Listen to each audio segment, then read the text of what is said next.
ஆண்டவன் சிரிக்கிறத மனுஷனுக்கு மட்டும்தான் சார் கொடுத்துருக்குறான், மனுஷனுக்கு மட்டும்தான் சார் கொடுத்துருக்குறான். நம்ம அதையும் மறந்துட்டோமே சார், அதையே மறந்துட்டோமே.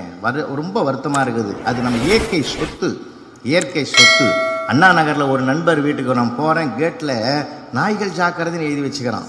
நான் தமிழ் படித்த குற்றம் பெரிய இது எனக்கு, நான் எங்கேயுமே எங்களுக்கு குற்றம் தான் தெரியும். முதல்ல என்னடான்னு எட்டி பார்த்தா ஒரு நாய் தான் படுத்துங்குது.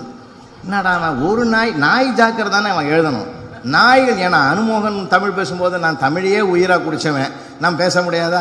நாய்கள் ஜாக்கிரதை தப்பாக எழுதிட்டானே சொல்லிட்டு கேட்டில் கை வச்சேன். அவ்வளோதான் யா கதவை திறந்தான்.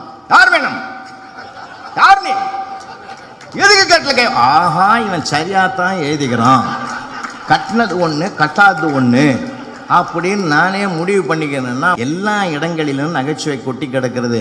நோயற்ற வாழ்வை நாம் பெற வேண்டும் என்றால் வாய்விட்டு சிரிப்பதை தவிர வேறு இல்லை.